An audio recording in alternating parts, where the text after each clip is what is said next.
आइए आज के इस क्लास में हम लोग देखते हैं अभी जीके जीएस से रिलेटेड अगला यह सेट जो कि सक्षमता 1 और 2 पर आधारित तीसरे के लिए यह सबसे महत्वपूर्ण होगा।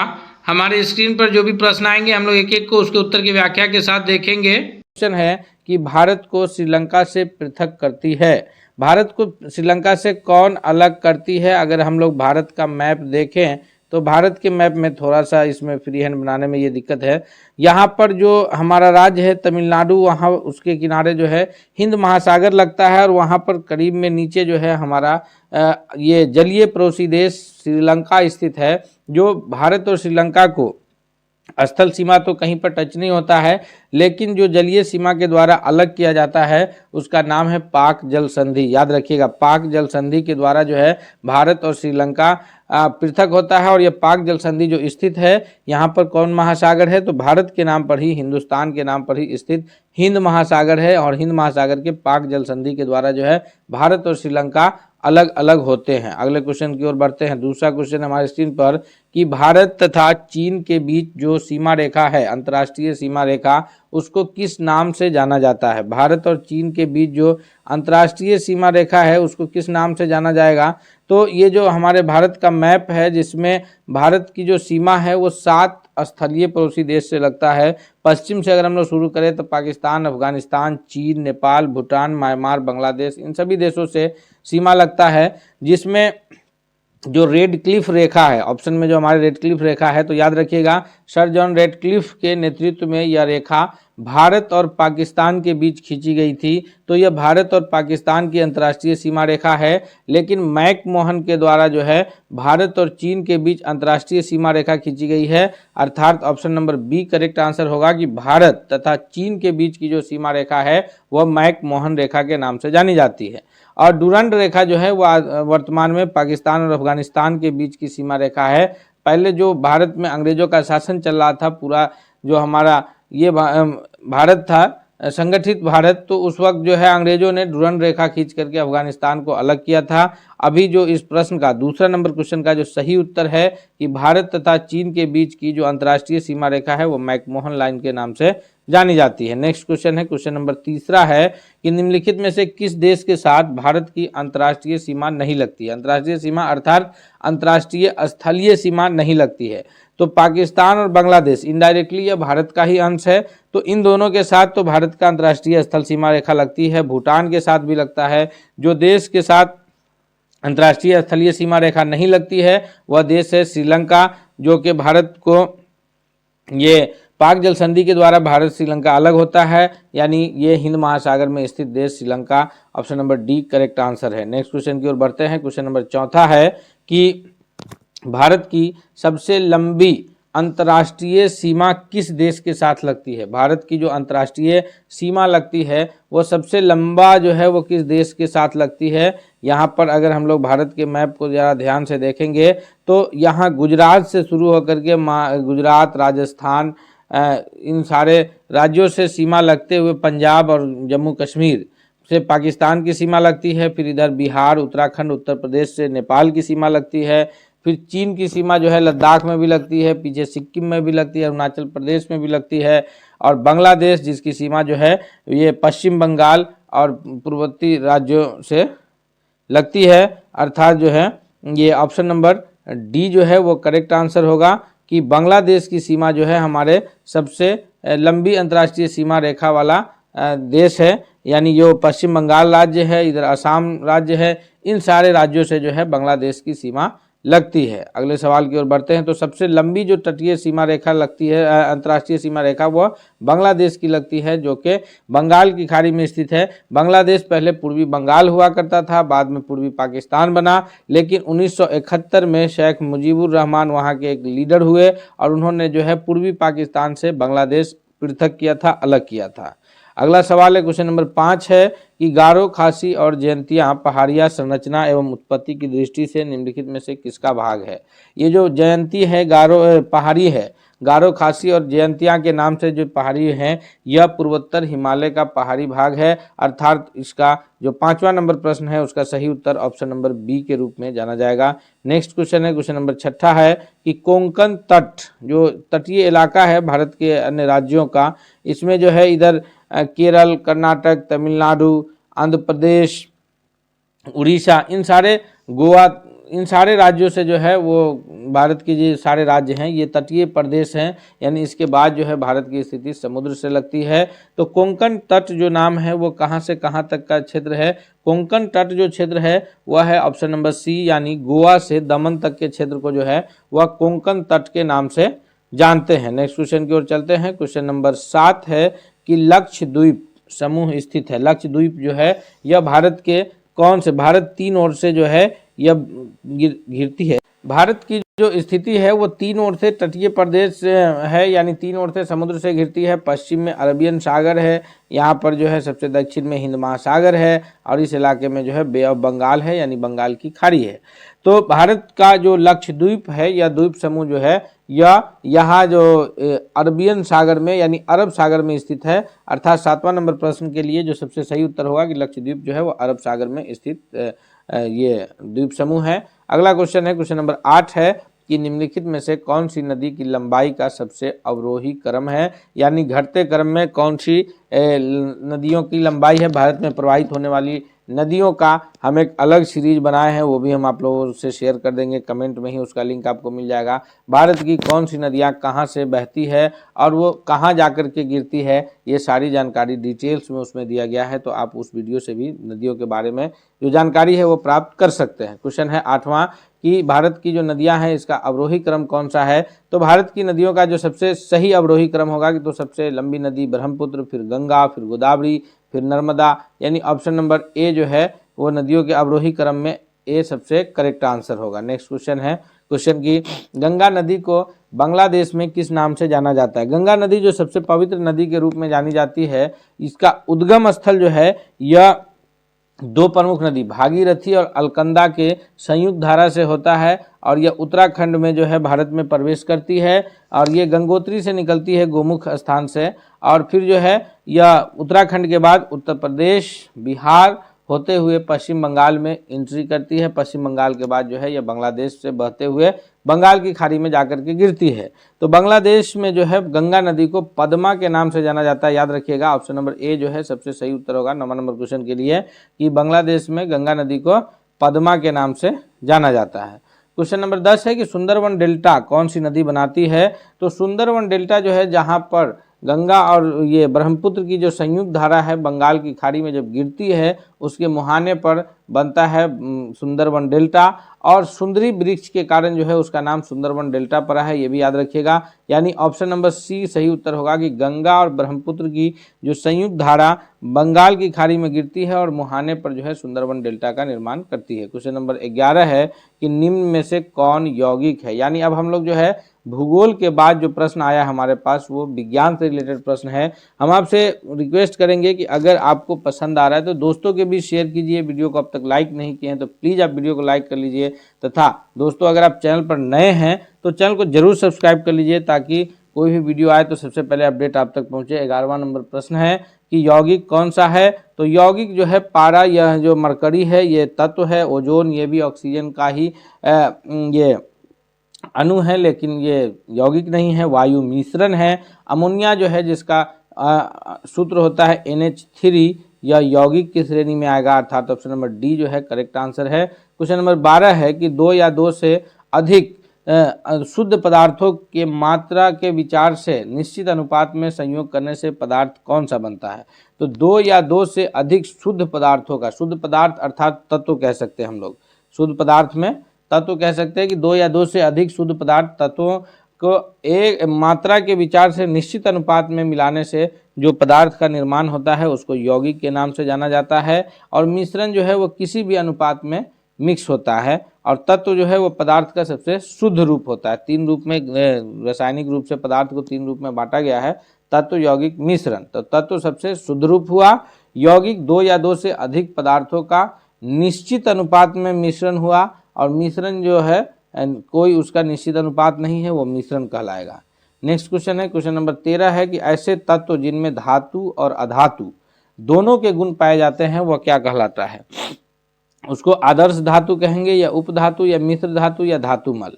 तो ध्यान रखिएगा, मेन कन्फ्यूजन जो है वो बी और सी में होगा कि उसको उपधातु कहेंगे या मिश्र धातु कहेंगे, जिसमें धातु का भी गुण हो और अधातु का भी गुण हो, यानी मेटल्स भी हो और नॉन मेटल दोनों का गुण हो। रूम टेम्परेचर पर वो नॉन मेटल की तरह रहता है, अधातु की तरह रहता है, लेकिन जैसे ही ताप उसका बढ़ाते हैं तो वह धातु की तरह काम करने लगता है, जिसका उदाहरण है सिलिकॉन, जर्मेनियम, ये सब जो है उदाहरण है। तो इसको उपधातु के नाम से जाना जाता है। उपधातु जो है सिलिकॉन और जर्मेनियम, याद रखिएगा SI उसका ये है और जर्मेनियम का GE है, ये सब उपधातु है। ये रूम टेम्परेचर पर, कमरे के ताप पर धातु की तरह रहता है, उसके बाद अधातु की तरह अधातु की तरह रहता है, तापमान बढ़ाने पर धातु की तरह बिहेव करता है। मिश्र धातु जो है दो या अधिक धातु को मिलाने से बनता है, इसलिए मिश्र धातु नहीं कहेंगे, उपधातु कहेंगे। अगले क्वेश्चन की ओर बढ़ते हैं, नेक्स्ट क्वेश्चन देखते हैं। क्वेश्चन नंबर 14 है कि वह कौन सी धातु विद्युत की कुचालक है। धातु है लेकिन विद्युत का कुचालक है। जितनी भी धातु है सामान्यतः वो विद्युत का सुचालक होता है, यानी उससे होकर के विद्युत धारा प्रवाहित करती है। जो भी हमारा तार है, एल्युमिनियम का, ये कॉपर का, ये सभी विद्युत का सुचालक है, लेकिन जो धातु विद्युत का कुचालक है वो ऑप्शन नंबर सी है, लेड है। क्वेश्चन नंबर 15 है कि कौन सा पदार्थ प्राकृतिक में तीनों अवस्थाओं में पाया जाता है। वह पदार्थ है, तीन जो प्रमुख भौतिक अवस्था है पदार्थ का, जिसको ठोस, द्रव और गैस के नाम से जानते हैं। तो पदार्थ की तीनों अवस्थाओं में पाए जाने वाला जो ये पदार्थ हमारे ऑप्शन में है वो पानी है, जिसका जो पानी जो है वो शुद्ध रूप में द्रव अवस्था में है। उसको जब हम लोग फ्रीज करते हैं, ठंडा करते हैं, तो वह बर्फ की अवस्था में आते हैं, जो कि पदार्थ का ठोस अवस्था है। और फिर उसी पानी को जब हम लोग 100 डिग्री सेंटीग्रेड पर गर्म करते हैं तो वाष्पित होना शुरू होता है, जो कि पदार्थ की तीसरी यानी गैसीय अवस्था है। और एक और इम्पोर्टेंट प्रश्न याद रखिएगा कि पानी का जो अधिकतम घनत्व है वो 4 डिग्री सेंटीग्रेड पर पानी का घनत्व सबसे अधिकतम रहता है। अगले क्वेश्चन की ओर चलते हैं। क्वेश्चन नंबर 16 है कि पदार्थ की चतुर्थ अवस्था यानी चौथी अवस्था का नाम क्या है। तो पदार्थ की जो भौतिक रूप से है वो 3 अवस्थाओं में बांटा गया था, जिसको एक को ठोस, दूसरे को द्रव तरल भी कह सकते हैं और तीसरे को गैस कहा गया। चौथी अवस्था जो है वो प्लाज्मा अवस्था के नाम से जानी जाती है, अर्थात 16वां नंबर प्रश्न का ऑप्शन नंबर सी जो है वो करेक्ट आंसर है। क्वेश्चन नंबर 17 है कि विरंजक चूर्ण क्या है। विरंजक चूर्ण को जो है आम भाषा में हम लोग ब्लीचिंग पाउडर के नाम से भी जानते हैं, जिसका इस्तेमाल जो है पानी को शुद्ध करने के लिए भी किया जाता है। तो ब्लीचिंग पाउडर का जो ये है वो तत्व है कि यौगिक है या मिश्रण है। तो इसका जो सबसे करेक्ट एग्जाम्पल है वो ऑप्शन नंबर बी है कि विरंजक पाउडर जो है वो ये ब्लीचिंग पाउडर, विरंजक चूर्ण, यह जो है यौगिक है। नेक्स्ट क्वेश्चन, क्वेश्चन नंबर 18 है कि परमाणु के नाभिक में कौन कौन से कण पाए जाते हैं।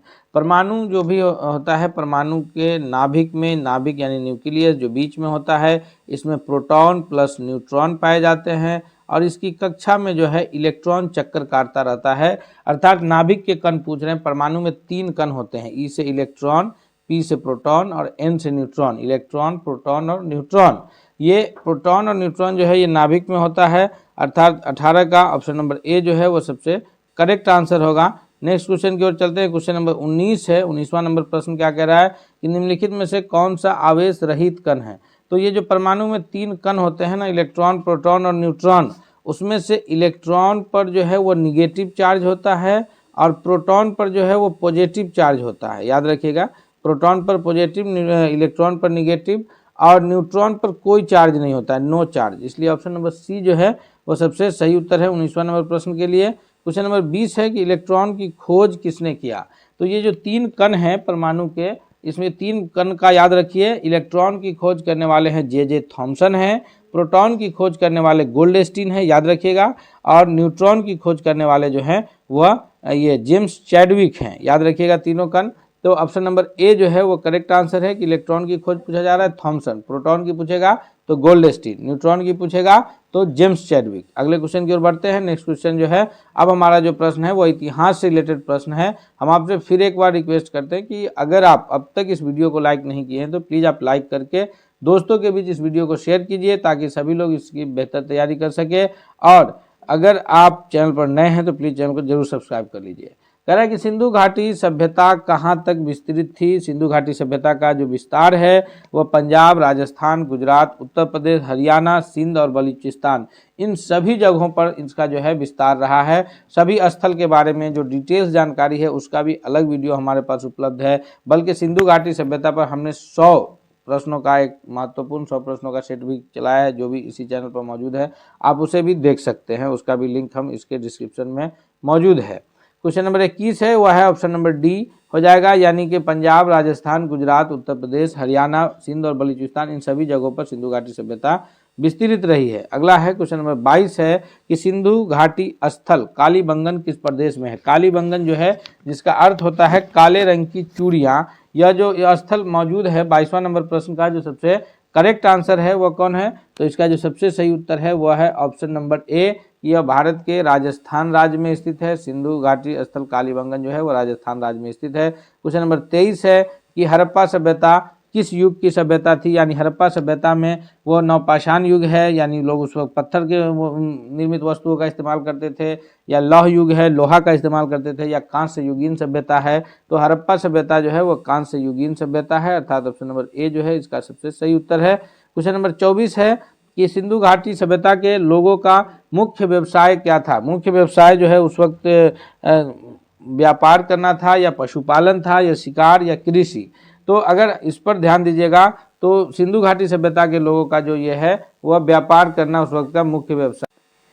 सिंधु सभ्यता का पत्तन नगर यानी बंदरगाह नगर कौन सा था। तो सिंधु घाटी सभ्यता के प्रमुख नगरों पर जब हम लोग डिटेल्स में पढ़ते हैं तो पता ये चलता है कि सिंधु घाटी सभ्यता का जो प्रमुख बंदरगाह नगर है वह लोथल है, जो कि स्थित कहाँ है, तो यह भारत के गुजरात राज्य में स्थित है, जो भोगवा नदी के किनारे स्थित है। कहाँ स्थित है, तो गुजरात राज्य में भोगवा नदी के किनारे, अर्थात 25वां नंबर प्रश्न का जो सबसे सही उत्तर है वो ऑप्शन नंबर बी है कि लोथल जो है वो सिंधु घाटी सभ्यता का प्रमुख बंदरगाह नगर है। क्वेश्चन नंबर 26 है कि जैन परंपरा के अनुसार जैन धर्म में कुल कितने तीर्थकार हुए हैं। तो जैन परंपरा के अनुसार जो है जैन धर्म में जितने तीर्थकार हुए हैं उनकी संख्या जो है वह 24 है। तीर्थकारों की संख्या कितनी है, 24 है।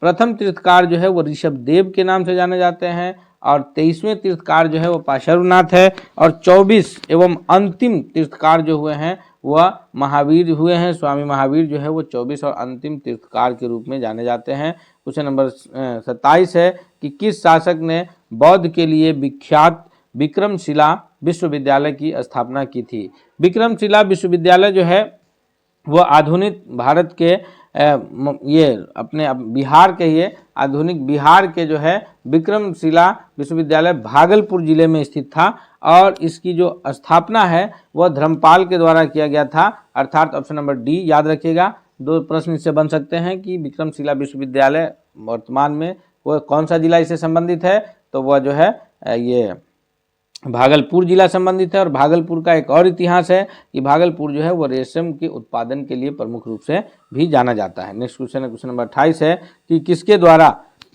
तृतीय बौद्ध संगीति को संरक्षण प्रदान किया गया था। 4 प्रमुख बौद्ध संगीतियाँ हुआ है, याद रखिएगा 4 बौद्ध संगीति हुआ है। पहला हुआ था राजगीर में, दूसरा हुआ था वी से वैशाली में, तीसरा हुआ था पटना में, और चौथा हुआ था कुंडलवन कश्मीर में। तो तीसरी जो बौद्ध संगीति हुई है जो कि पाटलिपुत्र पटना में हुआ है, उसकी जो संरक्षण देने का काम किया है उस वक्त जो ये सम्राट थे वो सम्राट अशोक महान थे, अर्थात ऑप्शन नंबर बी जो है वह अब इसका सबसे करेक्ट आंसर के रूप में जाना जाएगा। क्वेश्चन नंबर 29 है कि महावीर के माता का नाम क्या था। महावीर के माता का नाम जो है वह त्रिशाला था, जो कि लिच्छवी गणराज्य की राजकुमारी थी, अर्थात ऑप्शन नंबर सी जो है वह सबसे सही उत्तर होगा। महावीर के माता का नाम क्या था, त्रिशाला, ऑप्शन नंबर सी सबसे करेक्ट आंसर है। क्वेश्चन नंबर 30 है कि महावीर की मृत्यु कहाँ हुई थी। महावीर की जो मृत्यु है या जिसको महापरिनिर्वाण के नाम निर्वाण की प्राप्ति कहिए, तो महावीर की जो निर्वाण की प्राप्ति हुई है वह श्रवण बेलगोला में हुआ है, या लुम्बिनी में हुआ है, या फिर कुलगुमलय या पावापुरी। तो ऑप्शन नंबर डी जो है सबसे करेक्ट आंसर है कि महावीर की जो निर्वाण की प्राप्ति है वो पावापुरी में हुई है, अगले क्वेश्चन की ओर बढ़ते हैं। क्वेश्चन नंबर 31 है कि भारतीय राष्ट्रीय कांग्रेस की सबसे पहली महिला अध्यक्ष कौन थी। भारतीय राष्ट्रीय कांग्रेस की जो पहली महिला अध्यक्ष के रूप में जाना जाता है नाम, वह एनी बेसेंट का जाना जाता है। थोड़ा सा भारतीय राष्ट्रीय कांग्रेस का भी इतिहास याद रखिए कि 1885 ईस्वी में इसकी स्थापना हुई थी। WC बनर्जी यानी व्योमेश चंद्र बनर्जी जो है इसके प्रथम अध्यक्ष थे। एओ ह्यूम को जो है संस्थापक, एलन ऑक्टेवियन ह्यूम, एओ ह्यूम को संस्थापक के रूप में जाने जाते हैं और इसकी स्थापना मुंबई में किया गया था। उसके बाद जो है फिर अलग अलग जगहों पर पूरा इसका अधिवेशन होता है और अलग अलग लोगों के द्वारा अध्यक्षता की जाती है। और इसका जो है पहली महिला अध्यक्ष है वो एनी बेसेंट है और प्रथम भारतीय महिला अध्यक्ष जो है वो सरोजिनी नायडू के रूप में जानी जाती है। कौन? प्रथम भारतीय महिला अध्यक्ष सरोजिनी नायडू और प्रथम महिला अध्यक्ष एनी बेसेंट है। क्वेश्चन नंबर 32 है कि वर्ष 1905 में बंगाल विभाजन के समय वायसराय कौन थे। तो वर्ष 1905 में जब बंगाल को विभाजित किया गया पूर्वी बंगाल और पश्चिमी बंगाल के रूप में, पूर्वी और पश्चिमी बंगाल, पश्चिम बंगाल आज भी हमारा पश्चिम बंगाल के रूप में उपस्थित है। उस वक्त पश्चिम बंगाल का ही हिस्सा हुआ करता था बिहार, झारखंड और उड़ीसा, ये सारे राज्य जो है पश्चिम बंगाल के हिस्सा हुआ करता था। और पूर्वी बंगाल में जो है बांग्लादेश, जो आधुनिक बांग्लादेश है और असम है, ये क्षेत्र पूर्वी बंगाल के अंतर्गत आते थे। इसका जो है बेसिकली इसको जो है वो धार्मिक आधार पर बांटा गया था, लेकिन प्रशासन की दिक्कत को का नाम देकर के इन्होंने बांटा था। वायसराय थे Lord Curzon, option number A के रूप में जाना जाता है। अगले क्वेश्चन के रूप में आगे बढ़ते हैं। क्वेश्चन नंबर 33 है कि गदर पार्टी के प्रमुख नेता कौन थे। तो गदर पार्टी की स्थापना 1913 में किया गया था। इसके जो प्रमुख नेता के रूप में नाम आता है वो लाला हरदयाल का, ऑप्शन नंबर बी जो है सबसे करेक्ट आंसर है 33वां नंबर क्वेश्चन के लिए। क्वेश्चन नंबर 34 है कि स्वराज मेरा जन्मसिद्ध अधिकार है और मैं लेकर रहूंगा, यह किसने कहा था। यह कथन जो है किसका है? स्वराज मेरा जन्मसिद्ध अधिकार है और यह मैं इसे लेकर के रहूंगा, यह जो कथन है यह बाल गंगाधर तिलक का कथन है, अर्थात ऑप्शन नंबर डी जो है इस प्रश्न के लिए सबसे करेक्ट आंसर के रूप में जाना जाएगा कि बाल गंगाधर तिलक का यह पार्लियामेंटरी रिफॉर्म्स जो है यह किस वर्ष प्रस्तुत किया गया था। तो पार्लियामेंटरी रिफॉर्म्स जो है यह 1909 ईस्वी में प्रस्तुत किया गया था। यानी 35वां नंबर प्रश्न के लिए सबसे सही उत्तर कौन है? तो ऑप्शन नंबर ए है। क्वेश्चन नंबर 36 है कि भारतीय परिषद अधिनियम, इसको जो है पार्लियामेंटरी रिफॉर्म्स को भारतीय परिषद अधिनियम के नाम से भी जाना जाता है। तो इसका जो सर्वग्राह्य नाम क्या है? तो इसका नाम है पार्लियामेंटरी सुधार, ऑप्शन नंबर सी जो है 36वां नंबर प्रश्न के लिए सबसे करेक्ट आंसर है। एक ही प्रश्न को कैसे जो है आपसे घुमा करके कंफ्यूज किया जा सकता है, इसको भी ध्यान रखिएगा। अगले क्वेश्चन की ओर बढ़ते हैं। क्वेश्चन नंबर 37 है कि भारत में गर्म दलीय आंदोलन का पिता किसे कहा जाता है। भारत में जब हम लोग आगे जो सीरीज करेंगे उसमें देखेंगे कि जो गर्म दलीय आंदोलन हुआ है, उस गर्म दलीय आंदोलन जो है कांग्रेस दो गुट में बट गई। 1907 में सूरत अधिवेशन में जो है कांग्रेस दो गुट में बढ़ जाती है, एक नरम दल अलग हो जाता है और एक गर्म दल अलग हो जाता है। तो ये जो लोग हैं मोतीलाल नेहरू, गोपाल कृष्ण गोखले, सरदार वल्लभ भाई पटेल, ये सभी नरम दलीय कांग्रेस के सदस्य के रूप में जाने जाएंगे। लेकिन जो गर्म दलीय कांग्रेस के गर्म दलीय आंदोलन के जो पिता कहलाएंगे वो बाल गंगाधर तिलक का नाम आएगा, option number D correct answer है। क्वेश्चन नंबर 38 है कि भारत में मुस्लिम लीग की स्थापना कब हुई थी। तो मुस्लिम लीग की स्थापना जो है यह बंगाल विभाजन के अगले वर्ष यानी 1905 के बाद 1906 में हुआ है और यह भी दिसंबर 1906 में हुआ है। यह कहाँ हुआ था? तो अभी जो वर्तमान बांग्लादेश की राजधानी ढाका है, वहाँ जो है ढाका में मुस्लिम लीग की स्थापना हुई थी। कांग्रेस की स्थापना 1885 मुंबई में और मुस्लिम लीग की स्थापना 1906 में ढाका में हुई थी। अगला क्वेश्चन है क्वेश्चन नंबर 39 कि 1916 में मद्रास में जो होम रूल मूवमेंट के प्रवर्तक कौन थे। तो होम रूल आंदोलन के जो प्रवर्तक के रूप में जाने जाते हैं उसका नाम आता है Annie Besant, option number C जो है वो सबसे सही उत्तर होगा कि 1916 में Madras home rule movement, home rule league आंदोलन के जो प्रवर्तक है वो एनी बेसेंट हैं। क्वेश्चन नंबर 40 है कि शेर पंजाब किसका उपनाम है। शेर पंजाब जो है यह सरदार भगत सिंह का उपनाम है या फिर लाला लाजपत राय का उपनाम है। कंफ्यूज नहीं होइए, सरदार भगत सिंह यानी भगत सिंह जो है इनका भी बहुत अहम योगदान रहा है। बहुत कम वर्ष समय में इनको जो है फांसी की दे दी गई, लेकिन जो शेर पंजाब के नाम से जाने जाते हैं वो लाला लाजपत राय जाने जाते हैं। इस प्रकार option number B correct answer है। हमने 40 महत्वपूर्ण प्रश्नों को इसमें देखे हैं जो विज्ञान, भूगोल और इतिहास से रिलेटेड प्रश्न था। हम इस सभी प्रश्नों को एक एक करके डिस्क्रिप्शन के साथ देखेंगे ताकि आने वाले परीक्षा में हमसे कोई गड़बड़ी नहीं हो। हम आपसे चलते चलते ये रिक्वेस्ट करते हैं कि आप प्लीज़ एक बार चैनल को सब्सक्राइब कर लीजिए अगर अब तक चैनल को सब्सक्राइब नहीं किए हैं तो। और अगर यह वीडियो आपको पसंद आया है तो दोस्तों के बीच भी शेयर कीजिए। मिलते हैं अगले सेट के साथ, तब तक के लिए धन्यवाद।